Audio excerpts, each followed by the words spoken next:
We have a new Diddy lawsuit upon us that has dropped. Hey guys, it's Murad Murali, daily and consistent content. Let's get straight into this video and let's get into this new lawsuit where USA Today are announcing that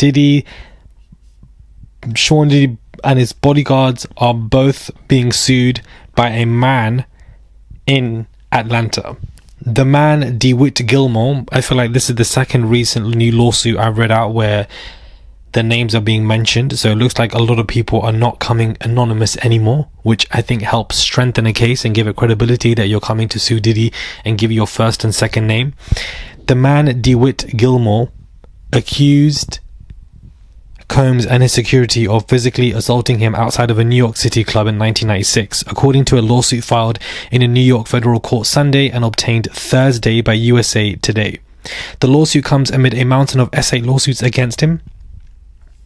Gilmore said the incident occurred in the summer of 1996 on a New York street after exiting a nightclub. The man claims he and two friends were heading to his car and preparing to leave when Combs drove by his bodyguard, pulled up and suddenly began ridiculing him. He said Diddy threatened him with violence and aimed derogatory language at him. Gilmore said the verbal altercation escalated when armed members of Combs' entourage pulled up and blocked his car. Shots were then allegedly fired, with Gilmore and his friends running for their life. Diddy's lawyers are actually responding to this. In a response to a request for comment, Combs' reps provided a shared statement. As we said before, Mr. Combs cannot respond to every new publicity stunt, even in response to claims that are facially ridiculous. Not facially. Mr. Combs and his legal team have full confidence in the facts and the integrity of the judicial process. In court, the truth will prevail. Fearing for his life, Gilmore and the men were aggressively chased through the dark streets and managed to evade the scene by accelerating through traffic, narrowly escaping a potentially deadly ambush. According to the suit, the man does not say whether he or his friends were shot.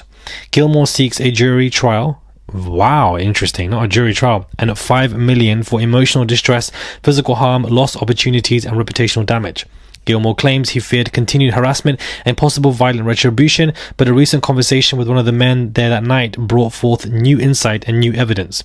In the lawsuit, Gilmore's legal team make a preemptive argument to reopen the case beyond the usual statute of limitations.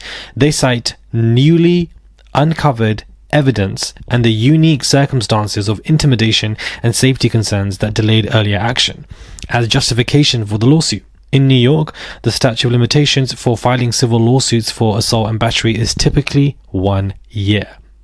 The lawsuit comes after a wave of essay lawsuits, and he's currently at the MDC, and the criminal trial will begin on May the 5th.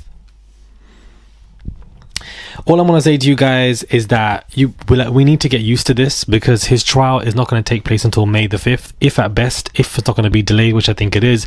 So in the meantime, there are going to be a lot of people coming forth in lawsuits.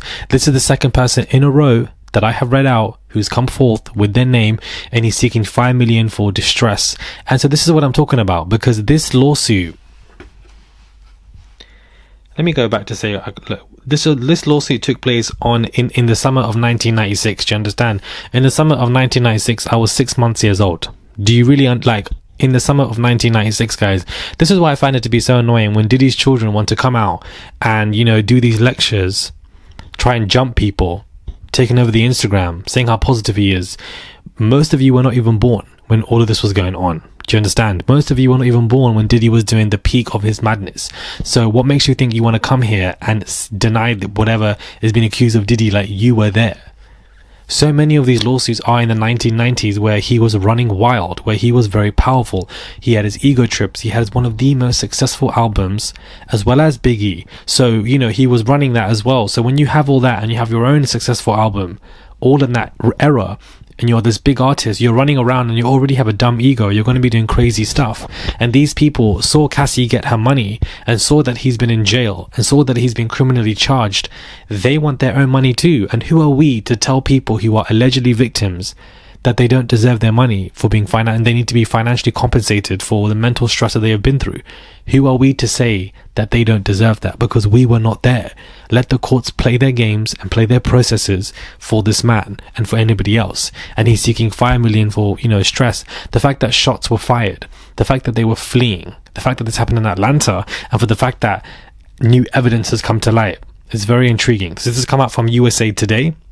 But this is not the only lawsuit, guys. A lot is happening, so I just really want you guys to listen, which is why I've come out with back-to-back videos, even though I am exhausted and tired from my flight on the way back, and just the lack of sleep and early checkouts, stress. One thing about me, I sleep late, early checkouts, it's not a good combination. But anyways, Diddy's former bodyguard is suing a accuser. Now, do you guys remember Talia Graves, one of the women who came forth? Basically, she did a whole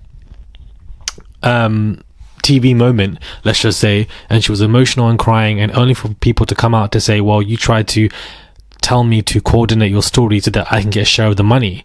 And now that Talia Graves woman, of course, accused a former bodyguard, Joseph Sherman. Joseph Sherman spoke out, but now not only that, he's suing Talia Graves. One of the suit's main points is that Sherman could not have been involved since he stopped working for Diddy in 1999. Plaintiff said the plaintiff Joseph Sherman was not even allowed. Joseph Sherman was not even allowed into Babel Records studios. He could not have been videotaped or R-wording Talia. The suit also includes what are alleged to be Instagram DMs from Graves to Sherman, in which she says, if you are willing to give me a statement about my R-word against Puffy, then you will get some of the money. Which is a crazy statement to make, and which is why these real victims are not basically being validated by the public, which is just very annoying. These statements imply that the defendant Talia Graves is aware that Joseph Sherman is innocent, basically, let's just say. And he says, let the war begin. I want 100 million. My first lawsuit, 2 more coming. In another post, he wrote, more lawsuits on the way for the bloggers and people that thought they slandered my name with no repercussion. That's basically what he has stated. So, he is not taking it, and he is not holding back when it comes to what is going on. He says, more lawsuits on the way for the bloggers and people that thought they slandered my name with no repercussion. Let the war begin. I want 100 million. So this is what Joseph Sherman has said. Now, this is interesting to me, because what makes you think that you can get 100 million from Talia Graves, this fake accuser, allegedly? What makes you think that you can get that? Like, I don't understand. I get it. You want to defend your name. You want to file these lawsuits. You are within your right to defend your name if somebody's cussing you out and, basically saying these lies. But how are you going to get 100 million from this woman? Like, where is that money going to come from? I just honestly don't understand. The 100 million is crazy. Not even Cassie got 100 million from a man who has 100 million in his bank currently today. That man Diddy is worth 400. So what makes you think you can get 100 million from this woman? I'm genuinely confused. I'm honestly confused. I'm glad that there are lawsuits flying around, and I'm glad that you're defending your name, but we've got to be realistic, guys, when it comes to this. Please, we need to be realistic. Tyrese has come out to basically tell the world that he was not affiliated with any of the freak-offs going on. Nobody was asking. Respectfully, nobody was checking for this story, so I don't understand. Is your guilty conscience playing? Did you just sign an NDA? Is something about to come out? Is your house about to be raided? Like, is something else happening? Because why are you coming to tell the world that you weren't affiliated with Diddy's freak-off parties? This is what I'm saying. We've got to get used to all of this coming out in the next couple of months until May 5th, because a lot of these celebrities are going to just be randomly saying that they weren't involved, like anybody's even asking. I don't think anybody was checking for Tyrese and asking if he was at these parties. Maybe he was, maybe he wasn't. But why are you willingly saying it off your own chest? I honestly don't understand. Is it your guilty conscience? Do you know things that went down there?